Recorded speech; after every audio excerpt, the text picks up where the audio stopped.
In a world obsessed with wealth, titles, and prestige, the people who quietly keep things running are often invisible.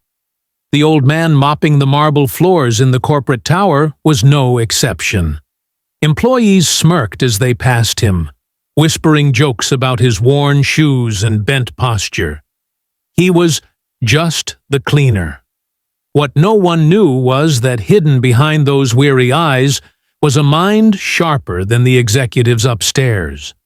A discovery was waiting, one that would expose prejudice, shake an empire, and prove that greatness can come from the very places society chooses to ignore. The financial firm of Stanton and Reed stood like a fortress in the city, its glass walls reflecting ambition and arrogance in equal measure. Inside, the culture thrived on prestige. Ivy League graduates, polished shoes, and exclusive clubs defined status. Anyone who didn't fit the mold was dismissed as irrelevant. At the bottom of this hierarchy was Samuel, the old cleaner. He had worked in silence for nearly 20 years, pushing his mop across the same hallways where billion-dollar deals were whispered. Most employees barely glanced at him, except to mock his outdated uniform or the slow shuffle of his walk. Some assumed he couldn't speak fluent English. Others thought he was illiterate.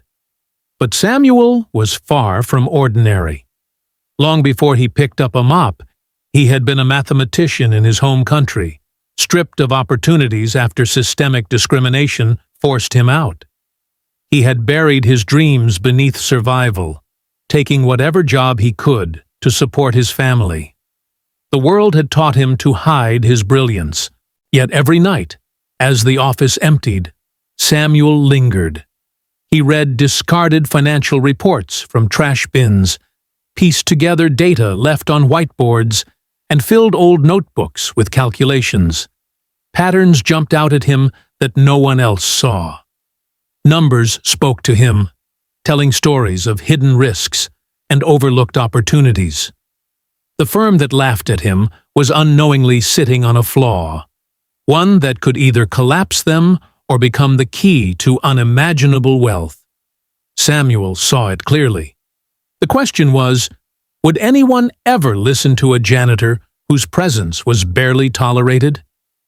The daily rhythm of Stanton and Reed continued, dripping with arrogance. Executives strutted through the corridors, discussing strategies that would shape the future of finance. Meetings echoed with buzzwords, but beneath the polished language lay carelessness. Samuel observed all of it. It began with a pile of shredded documents carelessly left in the recycling bin. Samuel had always been skilled at reassembling puzzles. He gathered the strips late one evening, piecing them together on the floor of the janitor's closet. What emerged was alarming. Confidential projections revealing that the firm's most lucrative investment fund was built on unstable assumptions. For weeks, Samuel traced the numbers. He compared scraps of reports, balance sheets left on desks, and half-erased equations scribbled by analysts. It all pointed to the same conclusion. Stanton and Reed was blind to a massive loophole. If corrected, it could save billions or generate even more. If ignored, the empire would eventually collapse. Samuel's chest tightened as he realized the weight of his discovery.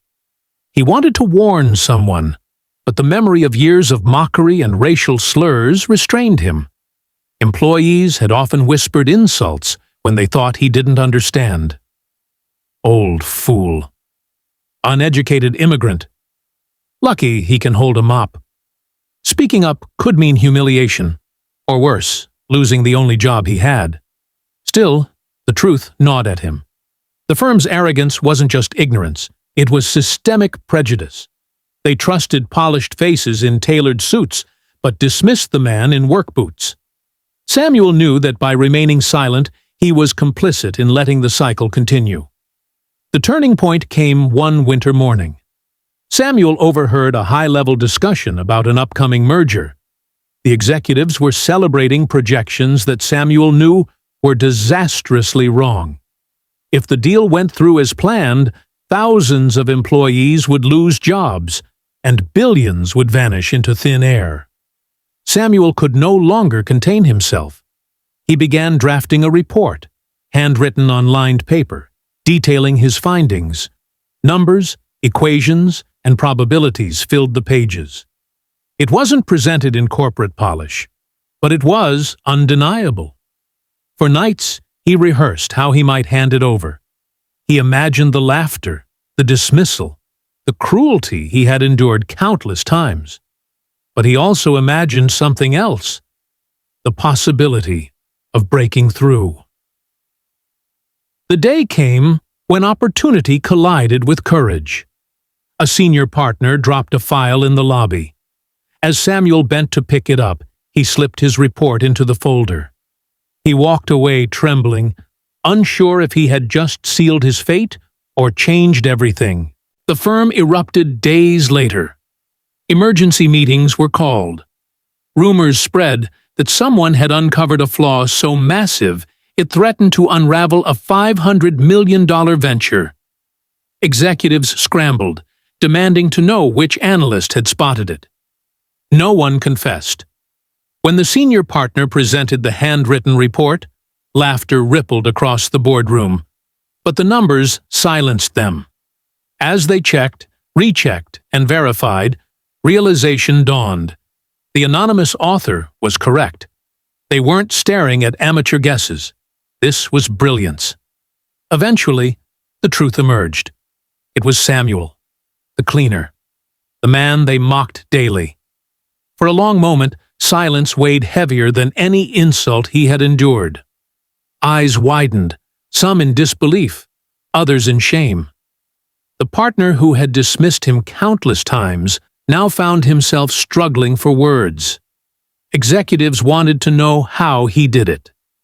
Samuel simply replied that he had been watching, listening, and calculating for years. They had ignored him, but he had never ignored the truth. In that instant, the hierarchy shattered. The $500 million disaster had been averted not by the Ivy League prodigies, not by the executives in expensive suits, but by the old man with the mop. His discovery not only saved the firm, but positioned them to exploit opportunities no competitor had even considered. What began as laughter at the expense of a janitor ended as stunned applause, mixed with guilt, respect, and the undeniable acknowledgement that genius does not wear a uniform. Samuel's life changed, but not in the way people might assume. Yes, he was offered money, recognition, and even a position advising the firm.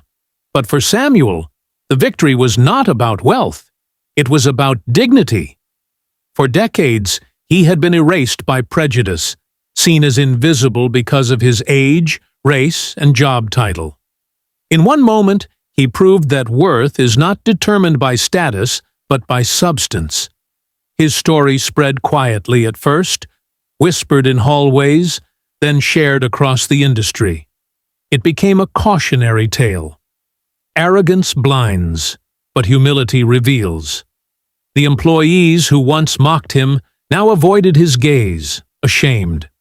Some tried to befriend him, but Samuel remained unchanged, calm, steady, carrying himself with the quiet strength of a man who had nothing left to prove. The firm survived because of him. Investors praised the brilliant insight that saved them, but the truth was more humbling. They had nearly destroyed themselves by refusing to see the humanity in someone standing right before them. Samuel's story forces us to ask, how many voices are silenced every day by prejudice? How many solutions, ideas, and breakthroughs are lost because society labels people as unworthy before listening? The old cleaner who unlocked a $500 million secret was never truly invisible. He was only ignored. And his triumph is a reminder that greatness often hides where the world refuses to look.